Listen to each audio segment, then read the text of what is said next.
Right. ఇక ఏపీలో రేపు ప్రధాని మోదీ పర్యటించనున్నారు. అమరావతిలో 58,000 కోట్ల విలువైన అభివృద్ధి పనులకు శంకుస్థాపనలు, రోడ్డు, రైలు ప్రాజెక్టులను ప్రారంభించనున్నారు.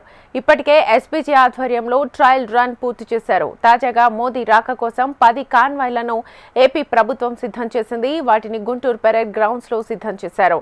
దాదాపు 6,000 మంది పోలీసులతో బందోబస్తును ఏర్పాటు చేశారు. ఇక ప్రతిరోజు నోడల్ అధికారి వీరపాండ్యన్తో కలిసి ఏర్పాట్లను మంత్రి నారాయణ పర్యవేక్షిస్తున్నారు. అమరావతి పరిసర ప్రాంతాలను ఎస్బీజీ తమ ఆధీనంలోకి తీసుకుంది. 500 సీసీ కెమెరాలతో ఎప్పటికప్పుడు పర్యవేక్షిస్తోంది. అమరావతి రైతులను ప్రత్యేకంగా ఆహ్వానించగా భూములు ఇచ్చిన రైతులకు ప్రత్యేక గ్యాలరీ ఏర్పాటు చేశారు. ఈ నేపథ్యంలో పునర్నిర్మాణ శంకుస్థాపన కార్యక్రమంలో రవాణా, పార్కింగ్ ఏర్పాట్లు కీలకం కానున్నాయి. వర్షం వస్తే పార్కింగ్కు ఇబ్బంది లేకుండా ప్రత్యామ్నాయంగా ఏర్పాట్లు చేశారు. కొత్త రంగులతో, పచ్చని చెట్లతో అమరావతి కొత్త అందాలని సంతరించుకుంది. రైట్. ఇక రేపు మోదీ రాక సందర్భంగా ప్రత్యేక ఏర్పాట్లను చేశారు. అమరావతిలో 58,000 కోట్ల విలువైన అభివృద్ధి పనులకు శంకుస్థాపనలు, రోడ్డు, రైలు ప్రాజెక్టులను ప్రారంభించనున్నారు. ఇప్పటికే ఎస్బీజీ ఆధ్వర్యంలో ట్రయల్ రన్ పూర్తి చేశారు. తాజాగా మోదీ రాక కోసం 10 కాన్వాయ్లను ఏపీ ప్రభుత్వం సిద్ధం చేసింది. ఇదే అంశానికి సంబంధించి అమరావతి బ్యూరో హరికిషన్ అడిగి తెలుసుకుందాం. హరికిషన్. థ్యాంక్ యూ శ్వేత. ప్రధానంగా అమరావతి పునర్నిర్మాణ శంకుస్థాపన కార్యక్రమం ఆంధ్రప్రదేశ్ ప్రభుత్వం అత్యంత వైభవంగా, అట్టహాసంగా నిర్వహిస్తోంది. ఈ కార్యక్రమానికి ముఖ్య అతిథిగా దేశ ప్రధాని వస్తున్నటువంటి నేపథ్యంలో ఆయన భద్రతకు సంబంధించి అన్ని ఏర్పాట్లు అయితే ఇప్పటికే పూర్తి చేసింది. మరోవైపు సభా ప్రాంగణాన్ని అంతా కూడా ఎస్పీజీ తమ హ్యాండ్ ఓవర్ లోకి తీసుకుంది. ఇప్పటికే అనువనువు కూడా క్షుణ్ణంగా తనిఖీలు కూడా నిర్వహించింది. మరోవైపు సభా వేదికకు సంబంధించి దగ్గర 5 లక్షల మంది ప్రజలు హాజరవుతారన్నటువంటి నేపథ్యంలో ఆంధ్రప్రదేశ్ ప్రభుత్వం వారికి అనుగుణంగా అన్ని సౌకర్యాల కల్పనే ధ్యేయంగా కూడా ఏర్పాట్లు అయితే పూర్తి చేసింది. మరోవైపు 3 వేదికలను అయితే ఏర్పాటు చేసింది. ఒక్కొక్క వేదికలో 50,000 నుంచి 60,000 మంది కూర్చునే విధంగా కూడా ఏర్పాట్లు చేసింది. అయితే ఈ సభా వేదిక లోపలికి వచ్చేటటువంటి వారిని క్షుణ్ణంగా పరిశీలించేందుకు, ప్రతి ఒక్కరిని చెక్ చేసేందుకు ప్రత్యేకంగా ఒక్కొక్క వేదిక వద్ద కూడా 30 డిటెక్టర్స్, ఏదైతే మెటల్ డిటెక్టర్స్ ఉంటారో వీటన్నిటిని కూడా ఏర్పాటు చేసి ప్రతి ఒక్కరిని క్షుణ్ణంగా పరిశీలించిన తర్వాత సభ లోపలికి పంపేటటువంటి ఒక ఉండే విధంగా కూడా ఏర్పాట్లు చేసింది. మరోవైపు సభా ప్రాంగణంలో కూడా ఎస్పీజీ, స్నిపర్ డాగ్స్, అలాగే మెటల్ డిటెక్టర్స్ తో కూడా ఇప్పటికే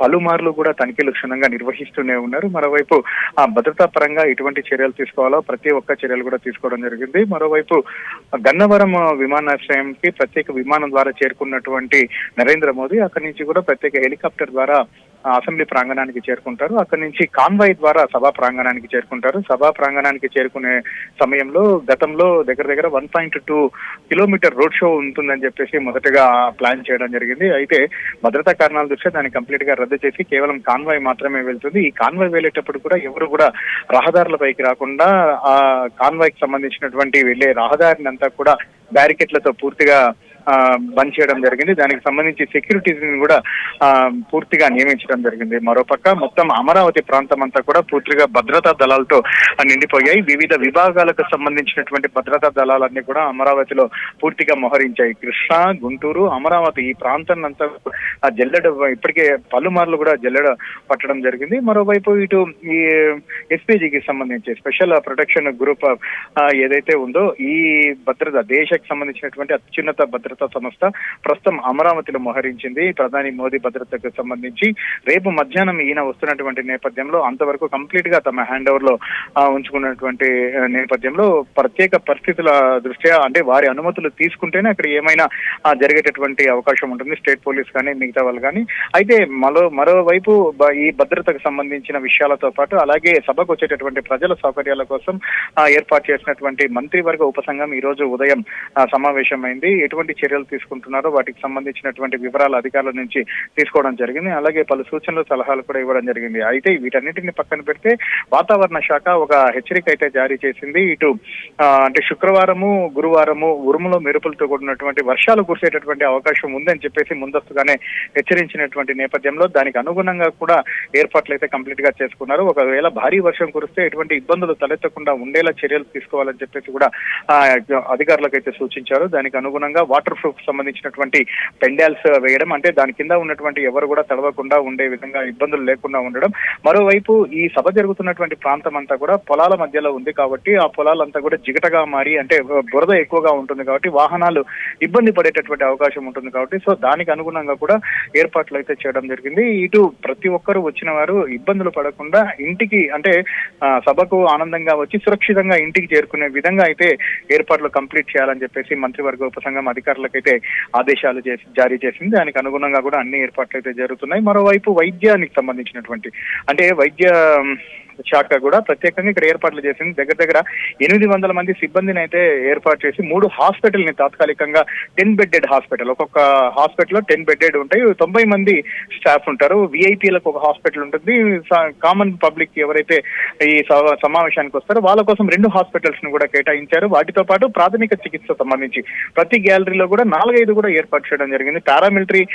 పారామెడికల్ సిబ్బంది కూడా పూర్తిగా అందుబాటులో పెట్టారు. అంటే వచ్చేటటువంటి వారికి ఎక్కువగా ఎండలు ఉండడం వల్ల, దానివల్ల ఎవరికైనా సన్ స్ట్రోక్ కొట్టినా, ఎటువంటి నీరసం వచ్చినా వెంటనే 1,00,000 ORS ప్యాకెట్లను కూడా సిద్ధం చేసింది. అంటే తాత్కాలికంగా ఇక్కడ గోడౌన్ లేదు కాబట్టి ఇక్కడికి ఉన్నంత వరకు కూడా ఏదైనా అవసరం పడితే ఎక్కువగా అక్కడి నుంచి కూడా తీసుకొని రావడానికి కూడా, అంటే ఏదైతే మెడికల్ సంబంధించినటువంటి స్టోరేజ్ లో నుంచి తీసుకురావడానికి కూడా సిద్ధంగా ఉంచారు. మరోపక్క అంబులెన్సులు సైతం కూడా ప్రతి హాస్పిటల్ దగ్గర 10 నుంచి 15 అంబులెన్స్లు కూడా సిద్ధంగా ఉంచడం జరిగింది.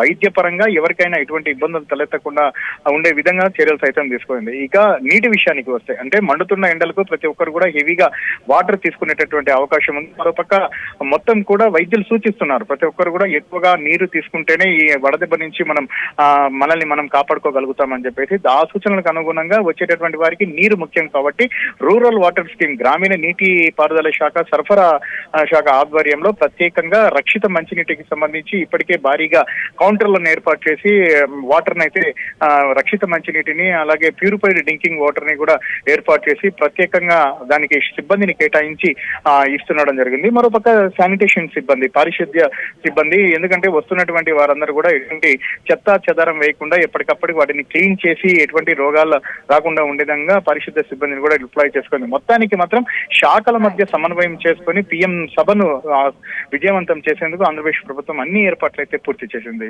శ్వేత. Right Harikishan, thank you.